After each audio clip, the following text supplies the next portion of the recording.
Hello! You can expect to see Lex Luger make his in-ring debut for me, and Kevin Sullivan starting to morph into a rock icon. All of that and more on this episode of my 1995 WCW save, Playing with the Big Boys.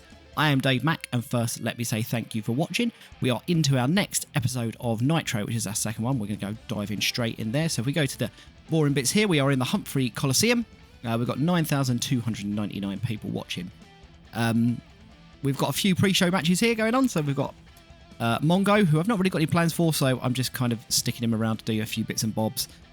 This is pre-show, so we don't really care about this. In a pre-show bout, which had great heat and decent wrestling, the TaskMaster defeated Steve McMichaels in 7 minutes 59 seconds by pinfall with a Tree of Woe. I'm not sure a pinfall and Tree of Woe work. Mongo got an in-ring performance of 53, which surprises me. That's actually slightly better than I was expecting. I've not really got any plans for Mongo. I don't really want to use him on commentary because I don't think he's particularly skillful in that kind of stuff. And obviously as a wrestler he's not great, so we're going to see what happens there, but we'll go on with him and see where we're going to go with that. The match suffered from a lack of selling on display, and that doesn't surprise me. The announcer did a good job in the colour commentary. Steve McMichael is looking very stale, so maybe we'll change that around a little bit. I think obviously one small change here. I've got my announcers have changed up with Eric Bischoff, Mike Tenay and Bobby Heenan now. I've taken Dusty Rhodes off because Mike Tenay had some really bad chemistry with Tony Schiavone on my B show, so I've switched them around. So that's the only slightly interesting thing there. So 59 rating for that, not too bad for a pre-show match. In a pre-show bout, I had a decent reaction from the crowd, but subpar wrestling. Bunkhouse Buck and Dirty Dick defeated Disco Inferno and Alex Wright in 8 minutes and 43, when Dick Slater pinned Alex Wright with a leaping pile driver. Christ. Dick Slater carried the match in terms of in-ring performance. So we got Disco Inferno and Alex Wright as a sort of makeshift team we're throwing together there. And we've got Bunkhouse Buck and Dirty Dick. Bunkhouse Buck and Dirty Dick are my tag team champions at the moment, but I really, really don't want them to be my tag team champions. I'm going to get rid of them as soon as possible. So segment rating here, it's the pre-show for 54 again. Alex Wright with an in-ring performance of 40 is okay. Disco 40, Bunkhouse Buck 40. Dick Slater with a 63, bizarrely. So perhaps Dick Slater's a bit more exciting than I thought. Disco Inferno was really off his game. That's no good. And Bunkhouse Buck would be better off without Colonel Parker. They simply don't work well together. That's a shame. But I don't really have a lot of plans for Colonel Parker and Bunkhouse Buck or Dick Slater, really. These are guys I want to kind of move on really soon, so I'm not too worried about that. And in a decent pre-show match, Eddie Guerrero defeated Johnny B. Bad in 10 minutes 52 by pinfall with a frog splash for a segment rating of 69. Love that. Johnny B. Bad with an in-ring performance of 55. And Eddie Guerrero with an in-ring performance of 72, where Johnny B. Bad really seemed off his game. That's a shame, but want to push Eddie Guerrero in some respects. It's a bit tricky. I've only got 1 hour long A show in Nitro, so it does make it a little bit trickier to sometimes cram all of these guys on there, like my Benoits and my Guerreros and William Regals and all that. So these are guys I'm going to try and start interjected into the shows a little bit more, and perhaps just prominently feature them on the B show, the main event, a little bit, but we're going to go from there. So right, so we open up. This is an angle featuring the Taskmaster, the Giant Men, Kamala, Zodiac, and the Shark, John Tenta. Basically, this is the Taskmaster in his dungeon. He's going to have changed his look up a little bit, so just think of David Bowie, but David Bowie in Labyrinth, but with kind of Kevin Sullivan's head and a bit of Hulk Hogan red and yellow about him. You remind me of the brother. This is the dungeon. This is where they are. They're in the Dungeon of Doom, and he says, Mr. Hogan with full brawl around the corner. I'm laying the challenge down. 4 versus 4 war games. But choose your decision wisely, Mr. Hogan, because if you choose to step into that cell, it'll be the first step you make towards destroying Hulkamania forever. So he's laying down that challenge then for full brawl. This is what happened in real life, so I want to get a little bit of that going on there. The world title storyline here of the Hulk Hogan versus the Dungeon of Doom has been advanced but lost heat. That doesn't surprise me. The Taskmaster worked well, using the freedom to improvise. Announcing was good, colour good, angle got the crowd hotter, got us off to a strong start. So it's not too bad there. Not too worried about this. Hulk Hogan's going to drag these segment ratings up when he starts getting involved a bit more, and we're going to ditch some of the kind of dead wood from the Dungeon of Doom fairly soon. I'm kind of hoping to anyway. So up next we have the James Boys versus Harlem Heat.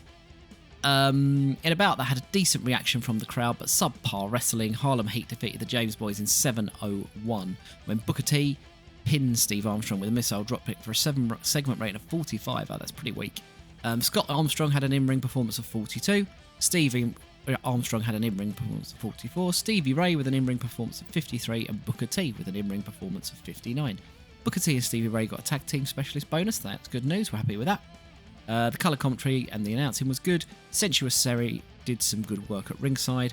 Booker T and Sherry are a good pairing that play off each other well. And we've got one change to handle here. Steve Armstrong, for some reason, is currently a heel, but we want him to be a face. So we're going to change his. We're going to turn him babyface. For some reason, Scott Armstrong is a face and Steve Armstrong is a heel. So we're just going to turn him babyface there. And we'll change his heel look. I'm not too worried about my Armstrong boys there, so that's absolutely fine there. Up next, we have an angle featuring Sensuous Sherry and Colonel Robert Parker. Basically, she's backstage and she meets Colonel Parker and tells him it's about time that the Harlem Heat got a shot at the tag team titles. Colonel Parker says he doesn't agree, but he asks Sherry what is she going to do to convince him to change his mind. This is our tag team title kind of storyline going on here. It got a segment rate of 41, which is pretty poor, but hopefully we can drag that up there.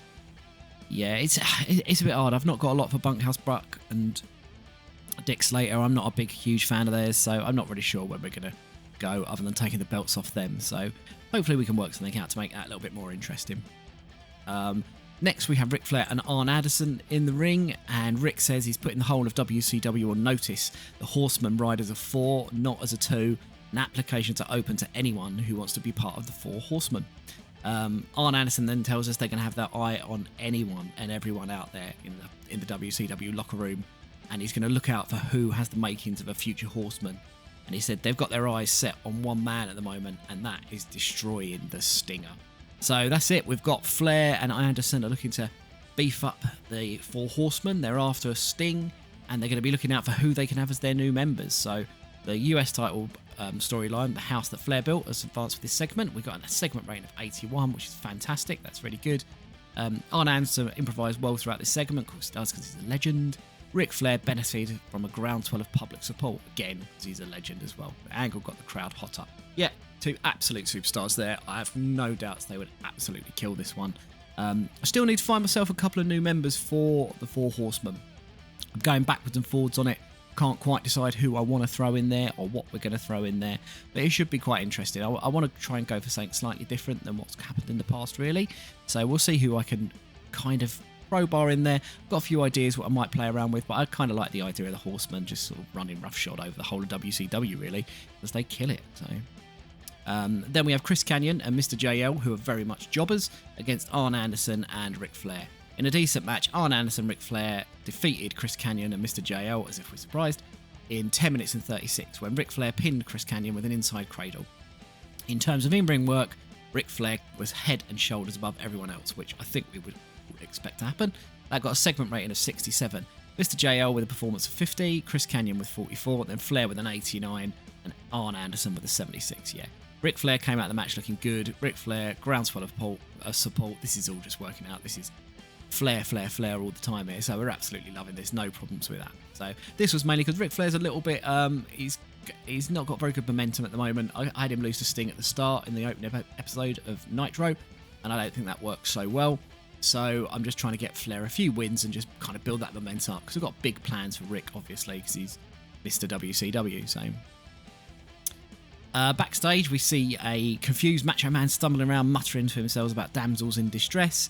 He finds the Diamond Doll when he starts frantically shouting at her, asking if she's okay, only for Diamond Dallas Page to appear and step in, and he pushes the sort of manic Macho Man out the way. Yeah, what are you doing with my woman? Sort of going a bit crazy, and Macho's going a bit mad there. So we've got a Macho Man Randy Savage going crackers, and Diamond Dallas Page not too happy about it. It's got a segment rating of 70, which is good. This is the madness of Macho Man storyline that's advanced. Diamond Dallas Page made it a fantastic immediate impact and had the crowd eating out of his palm. Fantastic, so we love that. Diamond Doll performed poorly in this segment. I mean, literally, she just had to stand there and be shouted at by Macho Man, so I don't know how she caught that up. Diamond Dallas Page, it came across very well. Oh, but Diamond Dallas Page was very poor when trying to improvise dialogue. Randy Savage had benefited from having a groundswell of public support. Yeah, it's a bit of a mixed bag for Diamond Dallas Page there, because he had the fans eating at the palm of his hand, but he was struggling to improvise, so I'm not quite sure how that works. he kind of performed well, but kind of didn't. Mad. And up next we have, oh man, this is bombed. Up next, in a superb match, Lex Luger defeated Dean Malenko in 11 minutes 58 by submission with a torture rack. Lex Luger with an in-ring performance of 80 and Dean Malenko with an in-ring performance of 72. But for a segment rating of 67, oh my goodness. I was expecting much better there. I don't know. Yeah, I don't know why we've gone so low with that. That surprised me. Oh. I did keep Dean Malenko strong, but I didn't think it would ding me that hard for stuff there. Anyway, so that's Lex's debut. He gets in with the torture rack. I thought if we stuck him in there with Dean Malenko, we know Dean Malenko knows what he's doing. He'd be an absolutely killer hand to have in there. He's going to make Lex look good. I thought he'd make him look a little bit better than a 67 good, but we'll go from there. We then have, and this is the coup de grace, look at this. We then have an angle with Hulk Hogan, Lex Luger and Sting. So after the match, out comes Sting, who's closely followed by Hulk Hogan. Hogan says, look brother, we've got a lot on our plates at the moment with the Dungeon of Gloom and the Four Horsemen. You showed up here last week out of the blue and it's got everyone wondering, whose side are you on? Sting cuts in saying, we've known each other a long time and go way back, but I see the Horsemen are recruiting and you go way back with Flair and Arn as well. We just got to know you're going to be here as a friend or another thorn in my side. Lex takes the mic and he says he was sick and tired of playing with kids, because that's what he said in real life and it's weird. I am sick and tired of playing around with kids. And he's come to WCW as it's where the big boys play. Am I one of the Horsemen? Am I joining the Dungeon of Doom? Sting, I've got nothing but respect for you, and Hulk, I've got nothing but respect for you as well. Right now, I'm here as Team Luger, and I've got my eyes set on that gold belt around your waist, Hulk. I'm not here to cause trouble, but I am here to make sure that the next WCW heavyweight champion is me. So basically, Hulk and Sting are a little bit worried by what's Lex going to do. And Lex still a little bit uncommittal, but I don't think he's quite as negative, quite as heelish as they think he might be. So he's saying that, yeah, I'm here. We've got a segment rating of 94. Hulk Hogan was a star, obviously. Hulk was superb without a script and had a crowd eating out the palm of his hand. Announcing Hogan benefited from having a hot catchphrase. Well done, brother. And he's benefited from a groundswell of public support. So that's really good there. That's a pretty good finish to the show. In a very typical WCW style, just throwing all the big names right out at the end. See what we can do there. So I'm pretty pleased with that. I don't think the show's going to do too well overall, though. We got an overall show rating of 78. It's surprised that Malenko and Luger bombed as hard as they did in the ring. I might have to go back and look at that. If anyone's got any ideas why that might have happened, or want to throw any suggestions on how I can book better, that'd be fantastic there. But the show increased our popularity in 24 regions, so yeah, pretty pleased with that. That's a good episode of Nitro to get in the bag. We still seem to be bubbling along. We've got a lot of time. We've got a couple of weeks before we meet we're up to Full Brawl, so we've got a little while to go there before we hit that, which should be quite exciting. As I say, like creative wise, I said I was pushing Flair with a few wins just because he's in the Who's Not section along with Brian Pillman, because they lost a few TV matches, so we're going to push them, but I'm not too worried about those. But Who's Hot is obviously my Hogan's and my Booker T's and my Savage. Dick Slater's hot, apparently. Good lord. Wasn't expecting that after his outlandish performance. But yeah, so we're moving on there. We've got all our storylines are kind of coming along as well, which is really good. Really pleased with how they're kind of going, which is all good at the moment. I really appreciate you joining me for this episode.